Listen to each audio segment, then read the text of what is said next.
Hey everyone, Tactics here, where in this Keystone Hero walkthrough video, we'll be going through one of the harder dungeons in Dragonflight's Season 3, the second half of the Dawn of the Infinite's Mega Dungeon, Murozond's Rise. I'll be running you through a plus 21 key here that we timed on the second week of the patch of Tyrannical, Entangling, and Bursting. We'll show you the kind of route that we used, how we handled the various bosses and trash mobs, and just some other tips and tricks that will hopefully help you get your dungeon teleport. Notably, this dungeon is also receiving some nerfs either yesterday or today, Tuesday or Wednesday, depending on your region here. So a couple of the bosses are going to be a little bit easier, which is nice to see here, and that will hopefully help you guys out as well. And I'll try and mention that when we actually get to those boss fights. In the future, I will also be putting out 0.1% title key routes of all of the dungeons in Season 3 to kind of show you some potentially interesting techs that have been discovered and just some general strategies that more coordinated groups will use. So if that interests you, be sure to subscribe to the channel. Otherwise, let's hop into the dungeon here. We're off the bat. You notice these three vanguards off to the side. I'm actually going to add them into our first pull here. And what that essentially does is add just a few more mobs that really only affect the tank to this first pull that we're going to be bloodlusting anyways. And it lets us kind of hopefully not get bad luck in the actual sand area where the count is a little bit RNG, and that means we won't have to do an extra pull later on in the dungeon. So that's what this is. So you're going to see off the bat here, dungeon starts. I'm just going to go Avengers shield them and then continue on with our big pull here, where we're going straight over to the actual first mini boss here. Things to be aware of course, are these swirlies. I think the swirlies get one of our DPS here. Yeah, not ideal for sure. But, be aware of those. That's pretty much the only thing you need to worry about in this pull. There's two Maguses, which, you can get spare kicks on the Epoch Bolts, but really you just want to make sure that you get a kick or a stop on their temporal cast here. What's it actually called? That's the real question. There's Epoch Bolting. They have a volley cast that you want to make sure that you are stopping and never letting go off. But you do see, even on Tyrannical Week, this pull is so big, we are lusting it. It would probably be dead already if we didn't lose a DPS in their CDs. But you see here, as stuff starts getting low, we are just going to continue chaining into the next mob here. And that's kind of the deal with this area, because these mini bosses have so much health here, right? Like, this pack would be dead and this mini boss would be at 30% HP. So you really just drag him around. Valo especially is not too hard to deal with. It's just swirlies and then moving the pack a little bit, which with a production paladin or just really well-timed kicks, you can just get all the mobs and casters out of that bubble like that. Larai doesn't move very well in general, so you tend to have to bring mobs to her. You're going to see here, we're going to stop here. What really needs to happen here, yeah, I'm going to have to move these mobs closer and closer to Larai. There we go. It's just a bit annoying, and as you see here, because we killed that previous mini boss, we're now just going in and doing the next one. This is a bit of a scary pull here because there are 4 casters in this one, which is why you're going to see us not add this one here. So just be careful with the number of casters you're pulling as a tank. If you are not prepared to, take this many Epoch Bolts to the face, if you are not prepared to get all the stops on the corroding volley cast, that's what it's called, there we go, then do not pull this many Maguses into one pull. Wait until you kill a Magus from a previous one. Obviously, watch the stun orb too. Comes back, almost got hit with it again. Easy dodge. But yeah, so make sure you are pulling as many casters as you are comfortable dealing with here. And again, as we kill Larai, the one that doesn't move super well, we are going to move away and pull more trash onto Spurlock. And notably too, we always have one kick. It's our range kick on the Evoker assigned to making sure that they get the kick on Spurlock. What you can also do is make sure your range are coming close. You can see all the range is pretty close, and it's very easy for the Evoker to just hop in, get the kick, and walk right out.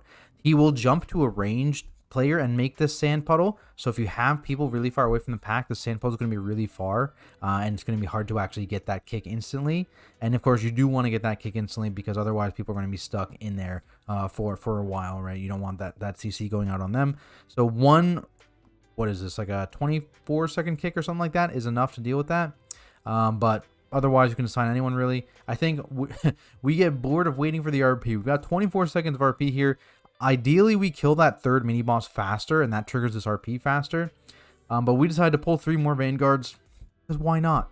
You don't need to do this at all. I think we just did it because we could, and we had time, because, there's 5 more seconds going on. But let's get to tier. This boss was nerfed.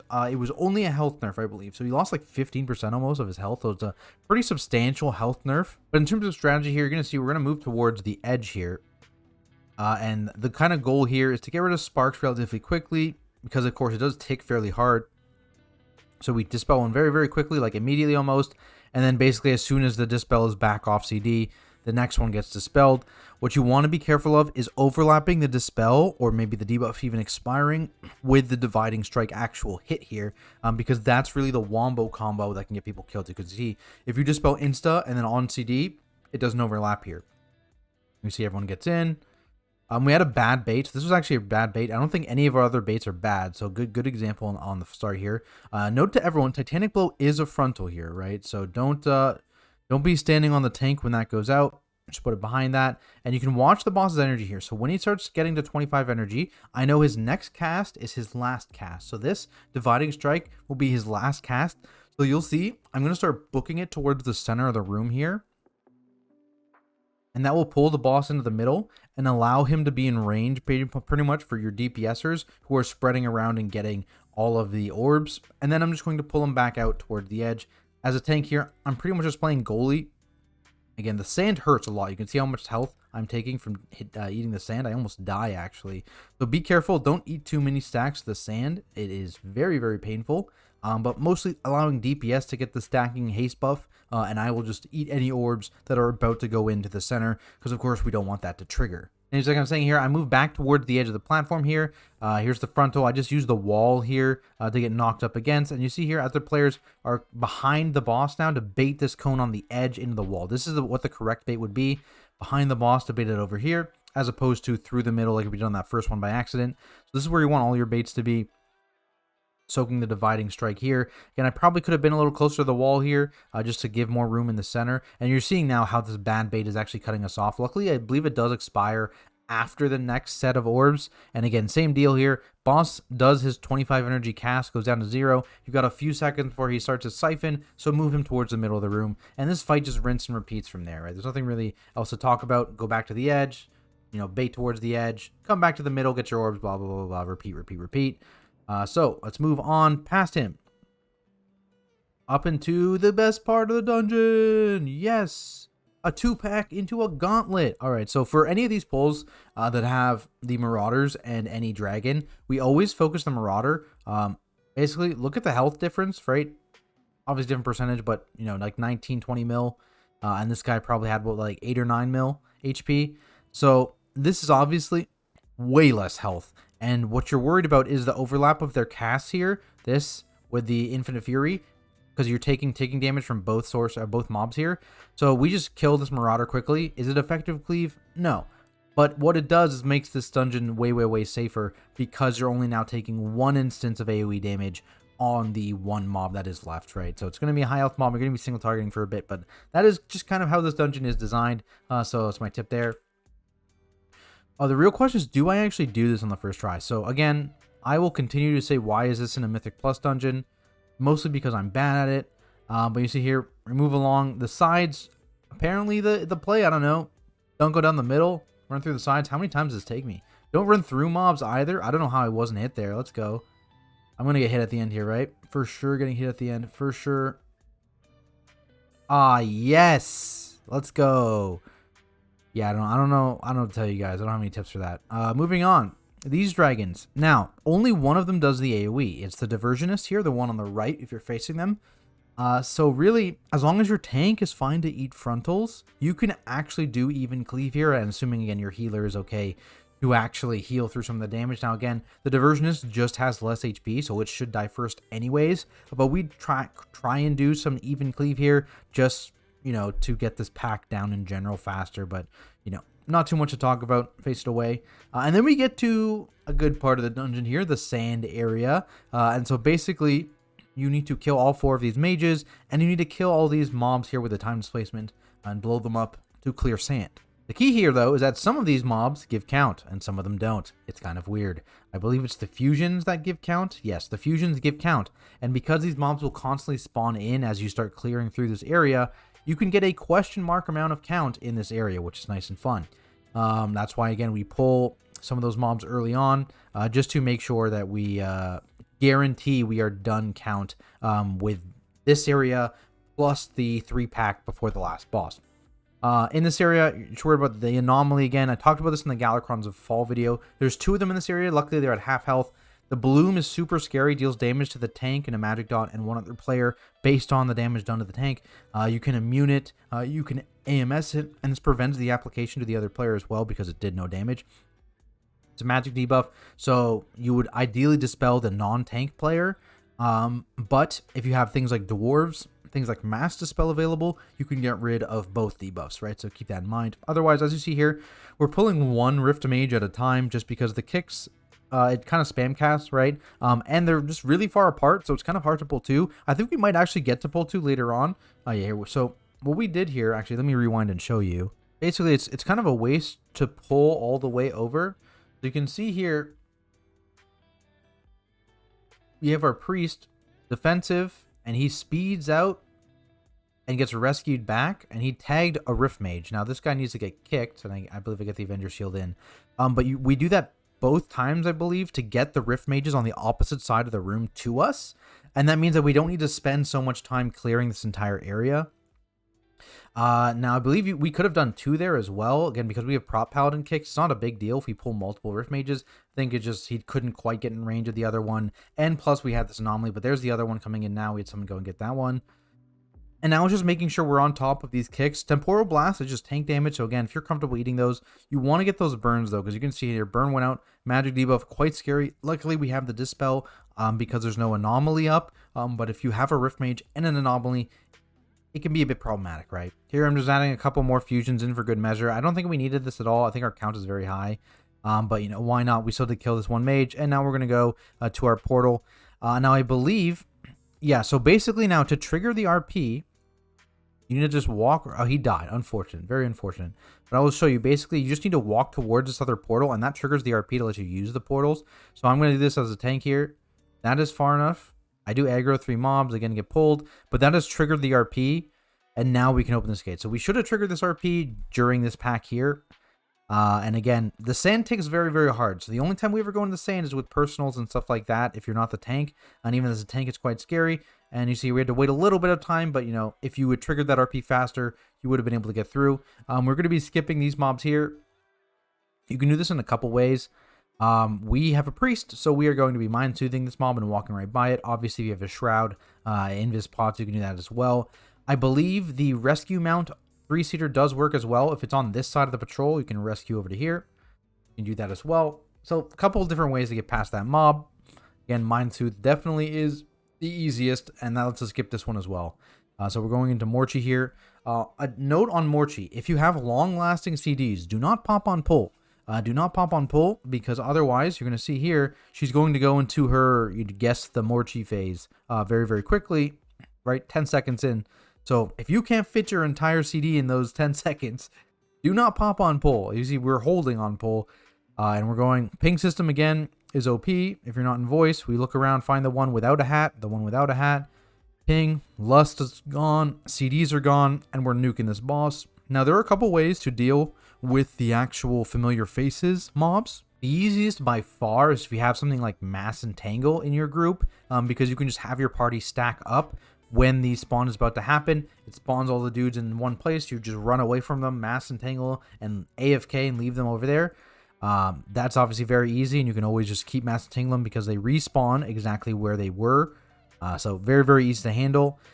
We don't do that. We don't have any great long-term CCs, so I'm going to come up. I'm going to probably use one of these ones. But the big thing to note here is making sure you don't detonate too many at one time, because the dot does kind of hurt a little bit. So I think we're going to go boom immediately. And we do extend to 4. So this is what you want to not do, is try and extend late there. So we should have waited an extra like second to not extend this at 4. It's healable, as you're going to see, right? We can heal through this damage. It's not a big deal. But just ideally, you don't want to stack too many of these up at one time, and you don't want to refresh it. Like if you did all 5 instantly, it wouldn't be a problem because you didn't refresh it.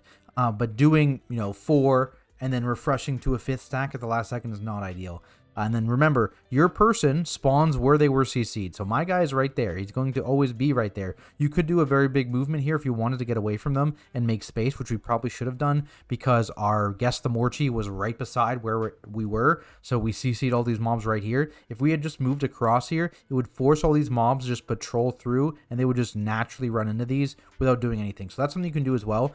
We lined up the evoker route here on a couple of these, which is nice. But of course, these small ones were too close to us and just got cleaved. So, you know, it happens. But that gives us some breathing room, right? So now these guys know they have it and they can just line up, right? They can just walk towards one of these things. And so in 18 seconds or whenever these guys are free, then they're going to start walking towards you. And if they're just lined up with a mine, it's pretty easy to deal with, right? Again, I tank mine for a little bit. And then just when the cast happens, I jump out and actually get him in a mine. See here. Notably, if you are ever super far from the Morchie, see this is the Morchie here that's going to breathe. Hug to the side here, and you can see, like, I'm not next to the Morchie, but I'm off far enough to the side that I believe I dodge it. Yeah, so if never run straight at it if you're not going to make it. Weave to the left or right, and that is just fine. And then again, this boss is going to die here, but same deal. We're now on the opposite side, so players can kind of line up with these mines, like, in front and behind here, as long as you're not in the tank frontal. And these guys are going to come out and they'll just walk straight into, as you see here. Not much is required here. They can just kind of walk straight into you, and I'm not too worried about mine in general. Again, another 4 stagger. You can see it's getting a little spooky now because we staggered it. And somehow we got to 6 there, actually. I don't know how that happened. Actually, how did this happen? Oh, we had mines spawn on already CC'd mobs, and that stacked us up really high. So interesting. That can happen. Didn't know that could happen, actually. That explains how we got to 6 stacks. Very interesting. But from here, again, we're mind soothing again on the one past us and going straight through. And our count is done, by the way. So we're actually overcount by like 4% here, which is fine. It's not like we really could have cut too much besides a little bit of extra stuff in the sand area we didn't need to pull. Oh, yes. Okay, so we were supposed to skip these. I think someone got a little, yeah, they were very, very excited and didn't realize that a priest went through immediately. Yeah, so we ended up pulling these pendulums. You can just walk through the patrol, right? If we had waited like 3 seconds, we could have walked through the patrol, no problem. So keep that in mind. Destroyer here. So, okay, there's actually a good tech for this. So I think we don't do it on this first one. Yeah. Basically, if you move while this is going off and change the direction you're facing, notice the lines, they kind of turn with the character. If you stand still, and you're going to see it on this next cast of the Destroyer, it's going to go on our priest in the center. So let's watch. He stands still, faces the boss, and then he strafes, but faces the boss. It makes a perfect line. Do not turn your character. If you turn your character in any way, these lines start rotating. So if you just face the boss and start strafing either left or right to dodge the swirlies that spawn, everything is in this neat little rectangle here. Again, I'll replay it for you guys. And this is just from facing the boss, not moving, and strafing. So this is the OP tech, honestly, based on how this ability works. Just watch it. Strafe, strafe, strafe. It's in a perfect straight line because he's not changing his camera angle. Really, really easy to dodge. Helps so you don't accidentally, cleave it on top of your friends, etc. And honestly, even if you're stacked up and do this, you could do that as well, right? These bombers honestly aren't a big deal. Their dot wasn't too scary as long as you only ever got 1 stack. And so, if they died, they died. If you have good lockdown CC like Ursul's, that kind of thing, it makes it easier. And again, this is how messy it looks if you don't do that, right? Like, this is way harder to avoid, way more chaotic. You can make it so clean just by strafing left or right. These guys, super easy. Assign kicks. The big guy only kicks at low HP, notably. So make sure you do have a kick for that, but also don't assign a really high priority kick and save a range kick. He only kicks 1 time. So your longest duration kick, save it for the big guy. Otherwise, everyone else, kick these knights. Don't let them get the extra health. And this swirly is always on the tank, so just make sure you step out of it. Avoid the circles, pretty easy. Then we get the boss, and you're going to notice here, we're moving immediately to the edge of the room. That's because the main source of damage on this fight, there's 2 of them. The one, though, is if the boss kills anyone with his shockwave or his blade storm, he gets the stacking buff, and on his swings, he deals AoE damage. So that's one of the main sources of damage on this fight. And so by baiting the shockwaves and the blade storms along the edge of the room, you can avoid him getting too many stacks here. So I'm a little bit too in. He gets a stack there. If I was more towards the edge, it would have been better. But you can see there, these shockwaves are hitting literally no ads. Easy. You only got 1 stack from me slightly misplaying my positioning here. In terms of adds, that does mean it can be a little bit hard to group them up because, of course, the archers won't move very much, and notably the archers are the second other major source of damage, which was nerfed this week, so that makes it a little easier. Their bleed was super, super scary. They're always going to be the prio when adds are spawned, so if you have archers, what I usually tend to do is move over on top of them, unless you have a DK in the group. If you have a DK in the group, you can just grip the archer into where you are, and that makes it a lot easier. Range kick always onto the caster mob to bring them in as well. You can see here, we have a DK, so he's just going to grip that archer in. Otherwise, I would have moved over to that archer, and again, it would have baited the shockwave still behind us, because everyone but me would have been behind us initially. And you see, it gets a couple stacks here, but there's not a ton you can do, because you really need to prio that archer damage. So when you're not doing the archer damage, bait out here, but otherwise, try and nuke that archer down. And if you have CCs, you can use CCs to stop the bleed. The serrated arrow there, boom, I use my blind. It's no longer recasting. So it's a fast cast, but it is stoppable. So try your best to stop it if they do live long enough to actually cast it. But otherwise, as you can see, baiting shockwaves towards the edge and kiting with the blade stormer along this outer ring as well. And just handling these mobs, always swapping to the archer, kicking in the conjure when it's on CD here, but focusing the archer and trying to prevent that bleed. And again, of course, dwarf racials, evoker, bleed, cleanses, that kind of thing, if it does go out, because it is a decent amount of damage going out on you. But that is now only 1 trash pack left. So again, we walk back the way we just came, and we are going to end up going, yeah. So I mean, I don't think I need to go through the run back with you. We just go back the way we came through those pendules, again, weaving through them. And here's the 3-pack. Very similar to that 2-pack after tier, where you are going to be focusing down these marauders initially because they have so much less health.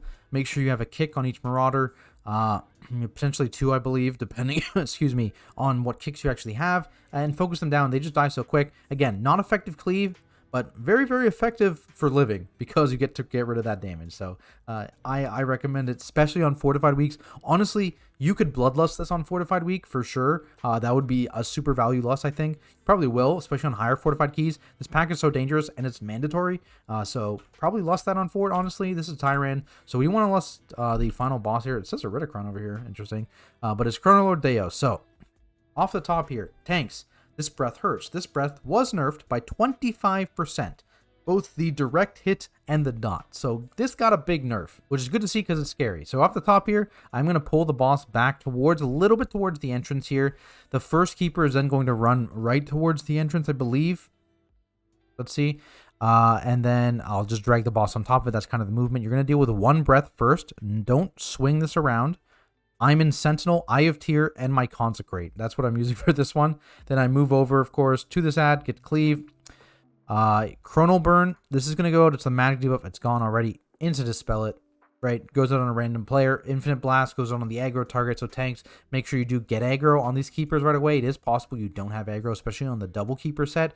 Make sure you get aggro so you're getting blasted in the face. This dot is still scary, so be aware of that. The other big thing here is orbs. So how we handle this, and again, this is going to be much, much easier on groups that have 1 or 2 ranged players because the orbs prioritize spawning on a range. So if you have 1 or 2 ranged in your group, it makes this mechanic very, very easy in terms of you can always assign 1 person to stand in these orbs, 1 of those ranged, and everyone else just gets out all the time. If you have 3 ranged, you can't quite do that like we do. We have 3 ranged, so it won't necessarily always go on the same person. And so what we've done in our 3 range group, or even in a 4 range group, if you're running a 4 range group for some reason, you can assign one of your range to always get in or stay into an orb. And then for us, that was our evoker, and he would just call, okay, good. Or if you see a dragon in, you would get out of yours. But mainly, don't rush getting out of these. You have a few seconds. These fall super slow when someone is inside of them. So don't panic rush out of the orbs. Give them a few seconds. See if you have the right person in them. And then you can see when the debuff is expired, that person will get out of the one that they're in. The next one's always going to go over to the right over here based on this positioning. So again, I'm hitting the keeper a bit. The breath just happened, so I'm not worried about another one. I got a 5-second timer so I can stack them up and then prep for this next one to happen. In my Empowered Consecrate, Pop Garden and the Kings. Look how big that's hitting. Luckily, again, it's going to be hitting 25% less. Very, very good. Now, again, because this stuff was super spooky, we actually popped Bloodlust on this next set of ads here. And again, notably damage, or you're getting, I believe these are both defensive buffs here. The Black Dragonflight buff, Red Dragonflight buff. the green and the bronze. Or the green, bronze, and blue. Maybe green isn't. But you get 3 more buffs over the course of this fight when the intermission starts to happen. So you see these mobs spawn. We pop Bloodlust here again. I don't run with this breath. This breath always happens right after the spawn. So this is the weird one. We're hitting these mobs. Boom, boom. I'm stopping here. I'm dropping my defensive stuff down. And then I'm running out Pain Sup for this one.